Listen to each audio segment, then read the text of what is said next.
Hey, welcome to Faith on Fridays. I'm Terry McHugh, part of the pastoral team at Garfield Memorial Church, and I'm here with Pastor Chip and Terri Freed today. If you saw Pastor Chip's post earlier, we're pivoting a little bit as we're always trying to be new and improved and try different things here at Garfield as we're engaging with you and connecting with you online. So Faith on Fridays has been something that we've been doing since the middle of March, since the pandemic started.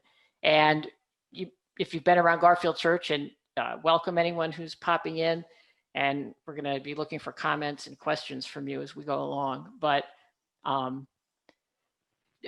as the pandemic hit, we decided that we need to stay in touch with people. So we started talking about sheltering in presence, not sheltering in place, but sheltering in the presence of God. And so began Monday musings at 8 o'clock and at noon.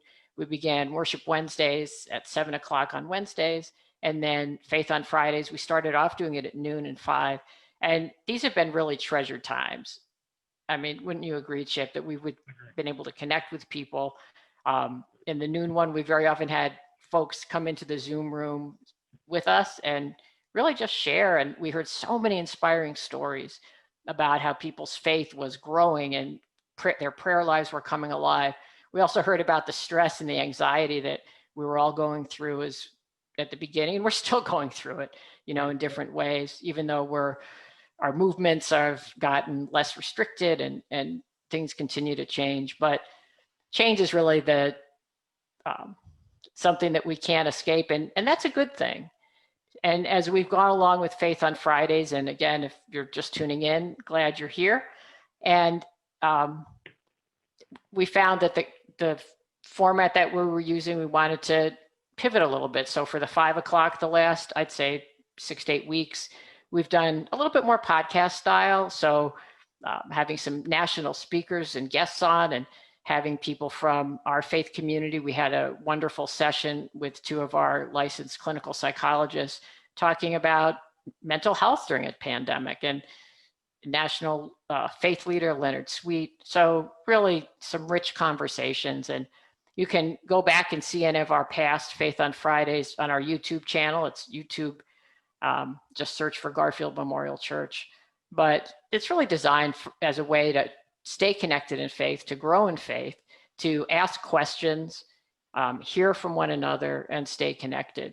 So I'm excited as we continue to pivot, we continue to try new things, to announce that while this is our last Faith on Fridays in this format, there's something really exciting that's going to start before very long. And it's a podcast that Pastor Chip and Terri Freed are going to lead. The name of it is Freed for Love, with the number 4. And you'll hear a little bit more about that in a few minutes. But it's going to be a rich experience, a time for conversation. And for such a time as this, as we continue to seek to live out being the Revelation 7:9 church, seek to bring reconciliation, racial justice, and greater connection and understanding in relationships, not only in the church, but in the wider world. I don't think there's ever been a time when the witness of people walking and working and worshiping and loving together, because love is so essential. So with all that said, again, if you're jumping in, we'd love to hear questions. We'd also like to hear if you've been here with us at Faith on Fridays in the any of the times. What have you appreciated about it? What have you liked about it? And then if you have questions for the Freeds about this new podcast, you can put that in the chat and we'll get to you on that. So I guess I'd like to begin to just, Pastor Chip, ask, why a podcast? Why now? What is the intent? What are your kind of hopes for what Freed for Love, this conversation with the 2 of you, and some, you'll talk more about the format, but why? Yeah, well, I was looking down because some people are already chatting in. I wanted to like their comments, and I know you do that with Terry. We just, we came up with the sheltering in presence at that moment that the world just came to a crashing halt, and we wanted to make sure we could stay engaged all week long. Mm-hmm. And so the Monday musings, worship on Wednesday, which the worship on Wednesday still has a big following. 60, 70 folks checking in. Faith on Fridays. And boy, March, April, May, that was just, just folks were connecting all the time. As we got into summer, less engagement right at that time, although we did notice that people were picking it up on demand during the week, probably more views that way. Trying to widen our circle, expanding people we could talk to. And we just started, Pastor Kurt, our online pastor, was pushing on me, podcast, because, those pick up that people can pick them up at any time, on any slot. We'll make sure it's highly available. People can share it. And with everything going on in the world, I was talking with some other faith leaders, and they said people need to kind of hear you and Terry's story, because all our stories are unique, every story. But these were faith leaders I respect, saying in the midst of everything that's going on, memo to everybody, we happen to be an interracial couple. We don't advertise that. We think people can probably pick that up. But, folks were saying to me that, you guys have been in that arena for over 3 decades.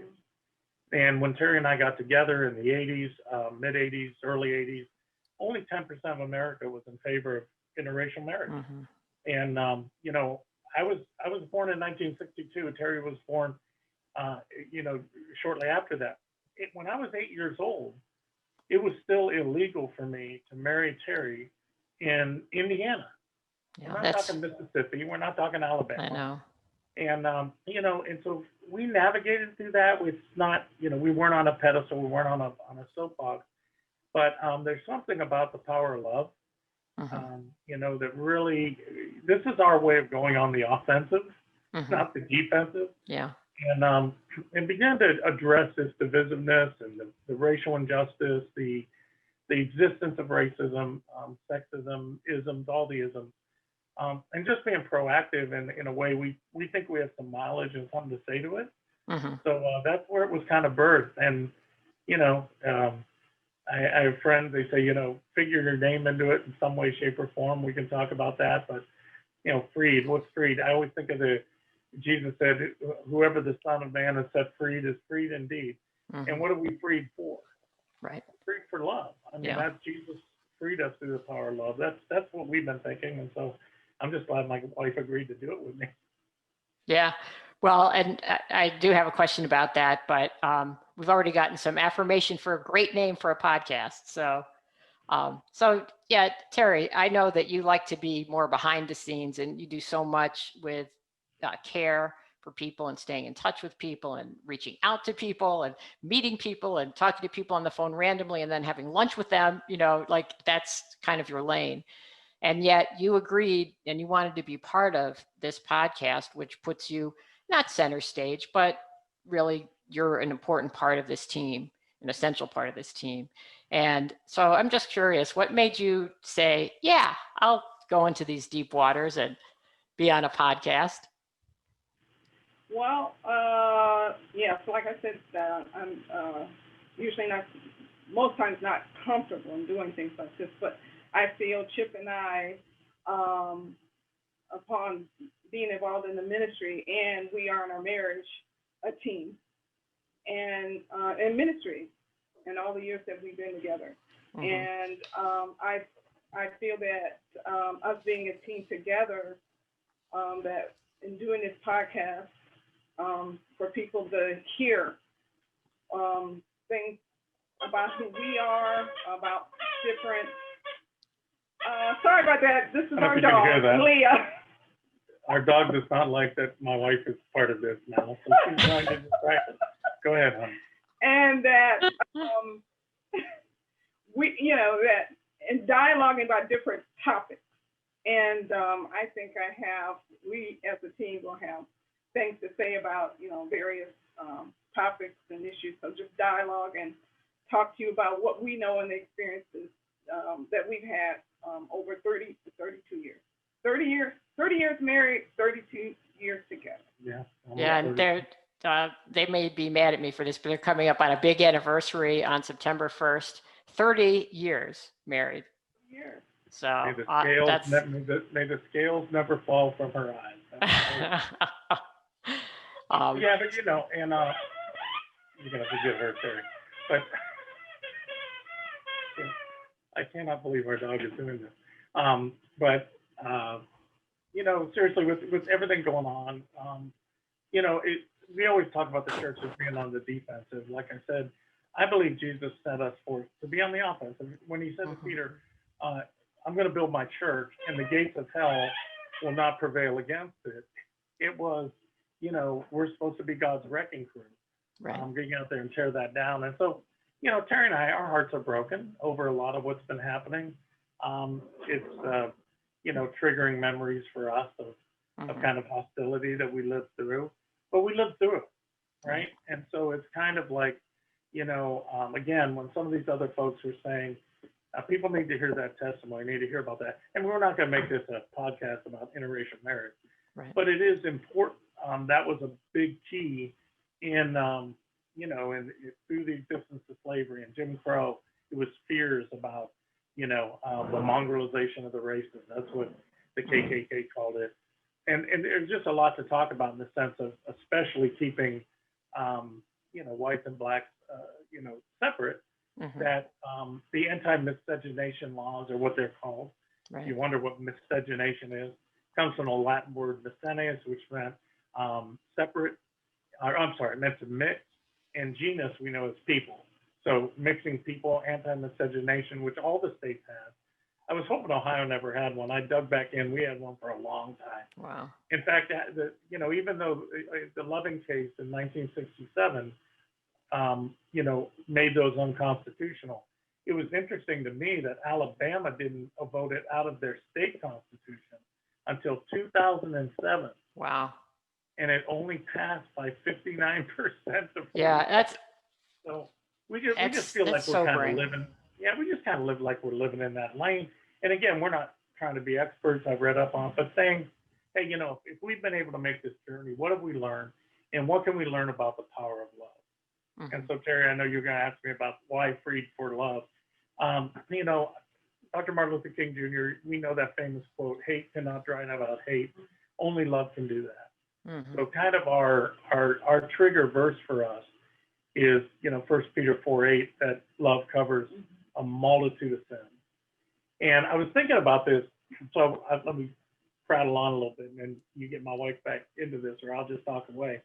But 2013, right, 2013 was really the first advertisement that was ever offered with an interracial couple, in a biracial child. That was the first time in That's marketing. astounding. Now it was in movies and other things. We remember Star Trek with Captain Kirk's famous kiss and whatever it was, 68 or whatever. But you know, in 2013 it was a Cheerios commercial, if you remember, and it was a little biracial girl and Cheerios, and she wanted to ask her mom, who was white, about what's the health, what's the heart health for Cheerios, because they were advertising that. And her mom was telling her how this is all healthy for the heart. Now, if you know, African American men have a propensity to heart disease more so than Caucasian men. And she's listening to how Cheerios is healthy for the heart. And her dad's taking a nap, and she takes her bowl of Cheerios and she goes over and she pours it on her dad's heart. And the commercial ends, if you remember it, where it just has one word, love, with a Cheerios as a period mark. And that advertisement got more harassment than any advertisement in history. Cheerios had to block their YouTube channel because so many were coming in and saying this advertisement equals racial genocide. And oh my goodness. It was just I don't remember that. Yeah, I should remember that. We pay attention to these things. 2013, right? And it just poured out. And the good news is, I think it's General Mills who owns that company. They ran a Super Bowl ad with that same group like 2 years later, and it went over a lot better. But it was just a start, maybe, you know. And so again, we're not trying to be crusaders or anything, but just saying, you know, we got to get out there in this space because hate is being peddled. You know, we saw, you know, again, white supremacists are just peddling they're radicalizing our youth. I mean, I look at the young person in Charleston, the young man in Charlottesville, who is from Ohio, the young man now up in Kenosha. acting out violence that they're hearing from these groups of, online. Yeah. And, they're sitting back in their mansions loving it that they can engage these young people and just send them down this trail. So we just want to get out there in a very positive way and talk about, that this can work Yeah. for us. Yeah. Well, and I just want to say hi to those who've joined us here on Facebook, and you're getting a lot of happy anniversaries. So 30 years on September 1st. But if you're just jumping in, this is obviously Faith on Fridays, and we've been doing this, as we said, when we initiated Sheltering in Presence, and we're pivoting again. This will be the last in this format, but Pastor Chip and his wife are going to be starting a new podcast very soon called Freed for Love, with the number 4. And I want to be asking you about why that name, to go into that a little bit more. But Terry, I don't want to put you on the spot, but you seem to be resonating a lot with what Chip was saying. So I just wondered if there was anything you might want to add from your experience. And because in some ways you've been pioneers in some ways, because when you first got together, as Chip has said, only 10% of people approved, and that there was that kind of insane, horrible outcry against a very innocent and really sounds like a beautiful commercial just a few years ago. You've sort of on the micro level had to experience some of the macro and systemic things going on. So you've had to work some things out, I imagine, along the way. But just anything you might want to, kind of jump in with from your perspective. Well, what I want to say is that, the person that initially, I had a preference of who I wanted to be with and who I wanted to marry, even though I did not grow up in a household where there was any, race issues or anything like that. But, I ended up loving somebody, falling in love with someone who was kind and caring. And that's what it was. It was nothing to do with the hue of his skin or anything. It was, we initially, when we met, talked about faith and talked about God, and that was our conversation. And I had no plans in my mind to go any further than that. But it ended up turning out, and I feel, and Chip and I, Chip would agree, that God put us together. And I know that. And even after all these years, I know that. And I fell in love with the person, the personality, the inward person of who Chip was, and not what he looked like on the outside, or what color skin or whatever. I mean, the word is love. That I fell in love with someone who was a genuine person. So in some ways that takes us right to why Freed for Love. Yeah, because, I was talking, it's funny, with Pastor Scott and Pastor Kurt, and, we hash these things out together. I really felt like it was a Holy Spirit thing for me. I mentioned it to Terry, and she immediately sensed it. But we hash away, Terry, we get in our back rooms, and Pastor Scott and Pastor Kurt were saying things like, maybe free to love, and, love is freeing, or, we thought that. Right. Why it settled for me is, when we get the radical love of Christ in our lives, it frees us. The old Charles Wesley hymn, it's an ancient hymn, my chains fell off, my heart was free. Right. I rose, dear Lord, and followed thee. Like, there's something very, very freeing. And it's through radical love. And, we've experienced that because there was tons of hostility. Everybody told us, when we got together in the 80s, that won't work.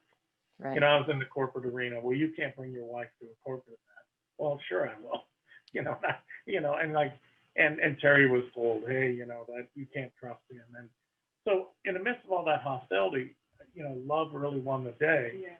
Because there was no even second thought in either of our mind that this is what God had brought together. But we're realizing, the microaggressions and all the things in there, and that we were able to, through the love of Christ and the love for one another, throw those away. I don't know, as we get out there aggressively in this space with what I call for the ferocious love of God, Hmm. and do some of that hard work of reconciliation. And let me say, there is no reconciliation without justice. So some people are promoting reconciliation, but not Hmm. talking about justice. There's no reconciliation without justice, period. And there's no reconciliation possible without ferocious love. So we were kind of saying how to be freed for, Hmm. for love and then the love that becomes contagious that we can begin to take out in the world because we got to quit. We're losing so many people. Hmm. We don't know their stories, but they're caving in to these false narratives of, I know who the author of those are. It's the voice of evil, but where do we get out there with the light and letting people know there is true freedom, and it's not in a political party, Hmm. and it's not in economics. It's taking a stand for love. Hmm. Yeah, and I think that the podcast is going to be a great format for that, and probably a lot of you that are watching, I know I listen to podcasts all the time, so I'm excited to have another option. But it's really a great format to be able to really communicate, bring others into the conversation, and be able to access it whenever. And so I guess what are some things people might be able to expect or might look forward to in terms of kind of the format, and because every podcast is very unique, and some of the things you're thinking that you might want to do. Well, I'll take a shot, and then Terry can jump in. I mean, we're going to start out probably telling our story and connecting with that. Um, Really hearing other people's stories that have had the courage to cross various lines, Mm-hmm. and with knowing that God was with them. Gosh, things that are important to Garfield and widening the circle will be important to us. So ministry by strength is important. So we can talk about how does that help our marriage. There's a book out called Strength-Based Marriages. Mm-hmm. We'll talk about that. I touched on this a couple Good Fridays ago. We can go deeper. Strength-based parenting. How do we, Right. raise our kids? The temperaments that we talked about. What have we learned in relationships with that? Mm-hmm. How do those things show us love that transcends division?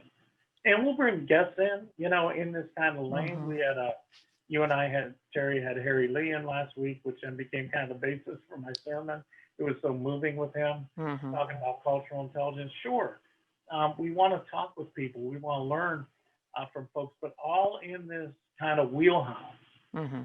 How are we building a better country, a better city, a better kingdom that's not earthly? Mm-hmm. That Paul said we're a colony from heaven. How do we build that up here, and what are we doing to do that? Again, to dispel the hate with love. That's kind of, everything should kind of gear in there, but we're gonna have some fun with it. I don't know. Yeah. People may say they won't listen to it, but as long as we don't fight, Wow. you gotta referee that. Yeah, true enough. I don't have any promises about that. Yeah. Well, that's what, one of our core values is authenticity, right? And I think, and forgiveness. So if you fight, forgiveness is always in the offing. And we do have a question I want to mention to you guys, but Terry, I think, it struck me when you were talking about when you guys got together, that what initially drew you and a lot of your conversation was around faith and was about God. And I think that's kind of emblematic that's what unites us, at Garfield, that God's love and God's grace bring us together. So anything else you maybe want to say about that and how you're thinking about what the podcast might look like, or some of the things you might look forward to talking about? Well, I hope in this of being a couple, a team in a relationship, that we'll be able to help other people, and not just because we're an interracial couple, but that we are people. Who made it 30 years, so you got something to share. 30 years, we don't have all the answers. I just know that God was in and is still in with us in our family. And it may not be for your family, or you may not be in agreement with, with anything we're saying, or even with our relationship, but I know it works for us. And I know that God was in it. Mm-hmm. God continues to be in our marriage, and our family, and our children. And, a lot of different subjects that people may have questions about, that we hope that even just sharing our story or some of the, experiences that we have had, that will be able to be helpful. Yeah. And I do want to say, she's right. We talked about faith. I was as far from faith as the sun is from the moon Right. when we met. But the point was something magical happened in the sense of that breakthrough with love. Like I never believed in love at first sight. I don't prescribe it. Like if you didn't have love at first sight, that doesn't mean you don't fall in love. I think I don't think Terry had love at first sight, but I really did. Don't say no so loud. But anyhow, really it was something about that broke through the hard crust that I had. Mm-hmm. And we began to talk about deeper things. Mm-hmm. And faith did come up. And even though I didn't like God very much, it wasn't that I didn't believe that there was a God. Mm-hmm. But I would have never talked about that with a woman or somebody I just met, a friend, or out, in the community we met in a nightclub. I wouldn't have had that conversation. But there was something about the power of love, and I know, like she said, we know God's in it. But it broke through that hard thing with me that I started having a deeper conversation than I had had in years. Mm-hmm. And I didn't even know why. And looking back, now I get it. Mm-hmm. And that's what I'm hoping for, that we can get out there in this, call it cross-racial love, division love. That love can win the day. I think back, I forget when it was, Christmas Eve in World War I, where they were, and that was trench warfare. I got a book on it where, in the midst of it, on December 24th, somebody I think a French soldier got out of the trenches, started singing "Oh Holy Night." Right. Yeah. And it's a known thing that for a good week to 10 days, don't quote me on this, the Germans and the French and the English and the Americans, they played soccer, they smoked cigars, they sang Christmas carols. So for whatever reason, love broke in, and it only stopped the war for a week, but it stopped a world war for a week. Yeah. Right? And we think if you bring the supernatural aspect in that, maybe some better bridges can be built. That's the goal. Yeah. Well, we've got a question. With all the threats that I'm sure you and your family have been through, how have you not ended up in jail defending yourself? It's a good question. You want me to go? Well, I think self-restraint. One thing about Chip and I, we communicate. We have always communicated a lot. We talk about things. And when he senses that, maybe something is bothering me, we talk about it. And I for him. And I think, and I know as part of marriage, we do have to have that communication. He's a person, as you can see, that does not mind, talking about situations, even if they're tough situations. So in that, we talked about it and discussed it, and definitely not always, most of the time, not in agreement necessarily, because we're individuals. But talking about it helps so much, even if you're not in a relationship. Talking about it with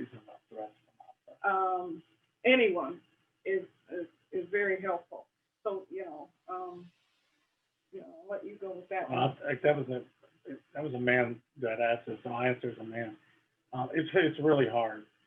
We almost lost our son. That's why we've been triggered by things that have happened. Ahmaud Arbery, Breonna Taylor, in the most recent one with Mr. Blake, in the sense that we almost lost our son to a racial profiling incident. We've been very open about that. He and two of his African American teammates, college basketball down in Ohio, Southern Ohio, went to cash their work study checks, and I listened to the 911 call, very racist 911 call in 2010, and before they knew it, they had 7 police cars, 10 guns drawn down on him. Terry got out. I went down, watched the videotape. He got out with his hands up. His cell phone fell out of his lap, and he froze. And I asked them to stop the video, and I looked at them. And I said, "My son did what most 18-year-olds do when their cell phone froze. Would I be bringing his body back for his mother to bury?" And the best they could give me was, "I don't know." And so, yeah, there is restraint. We weren't looking to sue anybody, but I wasn't going to sit back and not address the evil. So I think, Greg, you had said we addressed the evil, we faced evil. We've received threats even at our church, as you know, Terry, usually here with us. But we're going to stand boldly with the gospel of Jesus Christ. We are not gun owners. I don't want to be controversial. But that's, my mom did not believe in it. My wife doesn't. So we're not sitting here in fear and, with doors and what have you. But we're aware. We pay attention. But again, can we go back against that with love? Because we have heard some things from people that are very inappropriate, offensive. We don't sit back and just take it. Forgiveness is not sitting back and taking it. But the real work of reconciliation is we can go back and then say, hey, have you thought about this? I mean, talk to you about that. So, yeah, I appreciate that question because it does take restraint. I have a great story when we were dating. I'll save that for the podcast. That's why I am from Youngstown. And there was a situation where I wanted to handle it that way, but Jesus restrained me, and my wife was very proud of me. But yes, it takes restraint, not passive. I mean, people talk about turn the other cheek, like somebody slaps me and, oh yeah, give me another one. That's not what love. If somebody slaps you on the cheek and you turn the other one, you're saying, I want this that was an act for reconciliation. I want this relationship to work, right? Jesus wasn't saying sit back and just take things. Right. But tear down the gates of hell with the power of unconditional love. I appreciate the question because I am not going to say it's easy. I handle stuff better. It happens to me than I do my wife and my kids. Yeah. Yeah. Well, and I think there's a lot of things that you've experienced that, even along the way that you've, from, my time walking with the two of you, where you show a lot of grace, but you're never afraid to call something out. And it's that, it's loving, but it's also, and there's a teaching involved, isn't there? I mean, when there's some very willful, hurtful, racism and, other things like that. And it's never really innocent, but sometimes people don't have the self-awareness. And so when you call it out and speak to that, but speak the truth in love, and then it helps people grow, because we're really not doing anybody a favor, are we, by just letting them continue on believing the things they believe, and having the prejudices and the racism that it can't just ignore it and walk by, but to say something. And even the question you asked in the example you gave about Perry, that if my son had acted like the average 18-year-old, what do you think would happen? Like, that clearly took them aback, and they're like, well, and so you really have an opportunity to help people gain insight. Not that that's your job to, enlighten the world, but just as a byproduct. What's that? I said it kind of is. That's what we do. Well, true. Well, you know what I mean. Not because of us, but we've got the message that doesn't.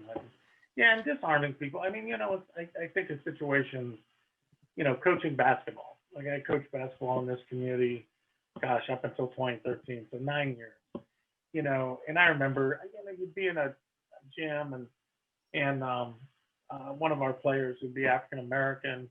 One of the parents would sit there and say, wow, he jumps and he runs so well. You'd think he was a little monkey. And I would just turn and say, hey, I would just say, listen, that's not helpful for, an African American mom to hear you say that about her son. I know, I'm assuming you didn't mean it, but you can talk in that way. Right. Versus I just go Malcolm Chip on him and hit him with a chair. Right. Right. So, I mean, to me, it's the hard work of reconciliation. And reconciliation is being thrown around in very pandy ways, but we're going to hear more and more about that at Garfield. Reconciliation has teeth, and Jesus gave us that ministry. So, I think never lose an opportunity to teach. I thank God for people who corrected me, and there's been times I've said something and, or my wife even say, hey, you said that in a sermon. I don't know if that was the best way to say it. And I had times to think about that. So, I think subjecting ourselves for correction Right. is something that's important in the walk of faith. Yeah. Well, we got a question from Larry that I want to give to you guys. Do you believe that any struggles you've gone through as an interracial couple, though some may have been traumatic, helped bring you closer as a couple and in faith? Great question. Wow. Closer as a Going couple. through the struggles as an interracial couple specifically, and that even brought us closer together because we went through those struggles as a couple and in our faith. Well, I do think so, but I think more so because we are people of faith. If anything, that's what has held our marriage together, being people of faith. Yes, going through those things together, seeing each other as individuals in dealing with racism, but also, recognizing that us being a couple and dealing with these situations, we, like I said, communication, we talk about it. Yeah. So that has helped, faith in the communication piece. And I have to say, Chip, understanding, he will never know what it's like to be in my shoes. Right. But understanding and listening to what I have to say and being empathetic about it. Yeah, and I would say this, Larry, I think probably early on when we got together with all the hostility around it, Daniel M., I think, told me that in the multi-ethnic church, the good thing about the multi-ethnic, it's not perfect, but then it's never about preference. Like a lot of our churches, it's about preference. I like this music. I like this. I want this. I want that. And it's more of a menu consumeristic than in a very diverse church. It can't be about preference because you're never going to get your preference all the time. Right. Because there's so many preferences. I mean, it's a menagerie. It's a mosaic. It's not a melting pot. Right. It's honoring. It's a salad with the tomato and the onion, the peppers and the lettuce, and we don't pour ranch dressing on it. We honor those things. So it's not preference in a weird way, similar to the marriage. We have so much hostility. We weren't going into it because, well, I want a wife to be this, or I want my husband to be this, because the world already told us that's not going to work. That's not going to work. Right. And it really was the more they pushed, the more we realized we are painfully, excruciatingly, exorbitantly in love with one another. Yeah. And we have a love that comes exclusively from God. And, what does it say? What God has brought together, the world can bark and try, but it won't pull apart. So I do appreciate Larry's question. It is like working out, resistance builds muscle. And I think that's happened. I think a lot of that happens in all relationships. And that's what I was going to say, the same thing about marriage, yeah. But this kind of laid that out at the beginning. In all marriages. Yeah. So we're going to wrap up in a couple minutes, but if a couple people are jumping in, this is Faith on Fridays. We're going to be transitioning to a brand new thing, a new podcast that Pastor Chip and Terri are going to be putting together just in a very short period of time, a couple of weeks. And it's called Freed for Love, number 4 in the middle there. And we've just been talking about why the podcast, what are some of the things they hope to be talking about. And people have been asking a couple of questions, but I guess, kind of jumping off or adding on some of the questions you've gotten, there are a couple things along the way that you've learned along the way that you might want to just share. And maybe it's almost like a teaser for some things that are to come. But what's been maybe a story that maybe was an aha moment for you along the way? And it could be from when your kids were little, it could be from when you met, it could be recently, but something where you maybe came to a new threshold that just kind of comes to mind. She's telling me to go. I'm still thinking about the question. The best one for me, Terri, and we'll talk a lot more about this. I hope we're still allowed to be lead pastor couple at Garfield Church after we bear all our business on the podcast. After about 4 weeks, somebody might say, wait a minute. But no, truthfully, Martin Luther King Jr. said that we cannot wait for relationships, personal relationships, to end social injustice and, racism. But he said, I don't think it'll fully be gone until except through relationships. So we don't wait on that. But there's a real power this will be a tease. It's a book I'm reading. I just got for Pastor Terri for her birthday. Thank you. And it goes back from the loving case, but it's talking about cultural dexterity, that the more you're around people and your circle widens. So maybe if some acquaintances that are different color than you are, different ethnicity or different, orientation or different political party. And then suddenly you have best friends are in that. And then you have family members. Now I have my cousin married a Indian woman. My niece is, married a Sikh man, and all of a sudden now that's in your family circle. Or then you fall in love with somebody. That your dexterity, your ability to process, not process, but your prejudice starts to just die. I mean, white supremacy just starts to die. We know it's in our soil in America, but it doesn't make sense anymore.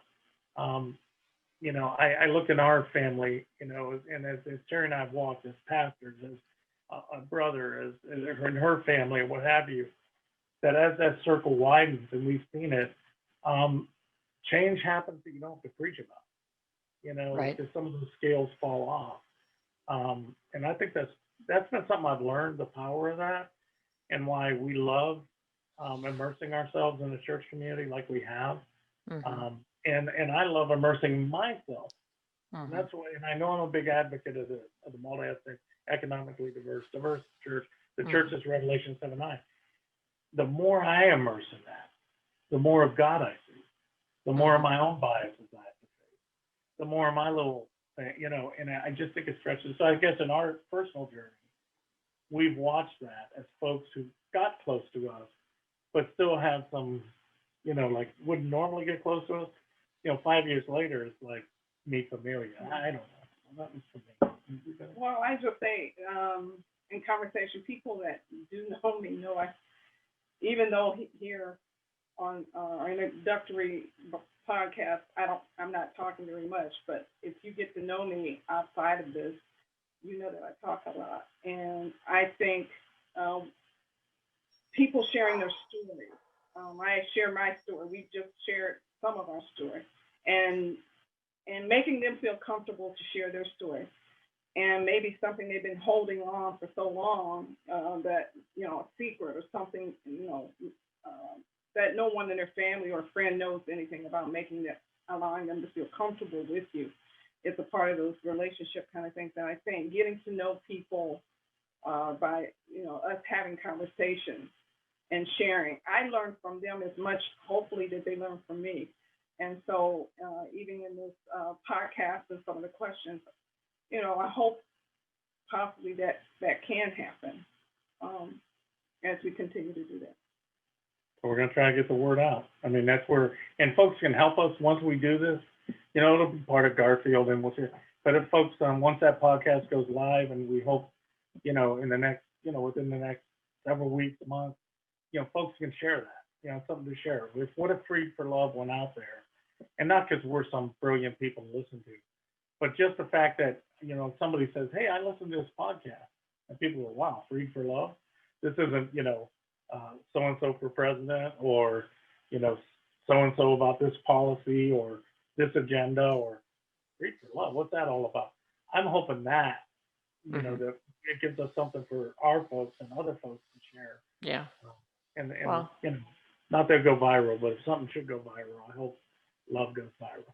Yeah. Well, it's another way to widen the circle of love, widen the circle of connection, widen the circle of influence and reach, because we'll be linking this through our website. And if people don't know, there actually is a Garfield Memorial podcast right now, which we'll keep separate, but you can listen to sermons. So I know a lot of times, I know some people that subscribe to the podcast and then they're driving their car. If they want to re-listen to a message, or they aren't necessarily need to watch it, that they could do that. However, I would say for the last 2 weeks of our current sermon series, The Gospel in Film, you do want to watch it because there are film clips, and the best place is our online church platform. And I hope that that will be a great experience for everyone to be able to experience that series. We have 2 more weeks, and you can vote for my top movie on a 5 at garfieldschurch.org/film. So that's a little tease for that. But and I was a little devious in that. he was very devious in that. But anyhow, so I'm really excited. I've loved Faith on Fridays, and believe me, we're going to continue to come out. We have some dreams for our YouTube channel of things and some other ideas about faith and culture and other things that are going to be coming out. So the fact that Faith on Friday is not going to be here at this time in this format doesn't mean we're not going to keep reaching out and trying new things. That's not the case at all. But it's really been a joy to be with everybody. We've got some online small groups we've been talking about. Yes. Strength and one word and other things. Right, yeah. I talk with my hands and I'm putting it in front of her. All right. Well, hey, thanks for everybody for joining us. Thanks for the little preview, maybe a little bit of what the podcast is going to be. And Terry, I have to say, I'm really happy that you're going out of your comfort zone because you have a lot to offer. I think you don't give yourself enough credit for the contribution that you make and the important part of Garfield Church and this ministry, obviously, that you are. So thank you for taking a leap of faith. I think that's going to encourage other people that maybe, and that being the multi-ethnic church, living a multi-ethnic life, living life with Jesus is all about taking risks and doing crazy things. So thank you. That's a long-winded way of saying thank you. I think it's going to be awesome. Happy anniversary. Happy birthday. And many more. And thank you for that. And we will see everybody soon. So God bless and see you later.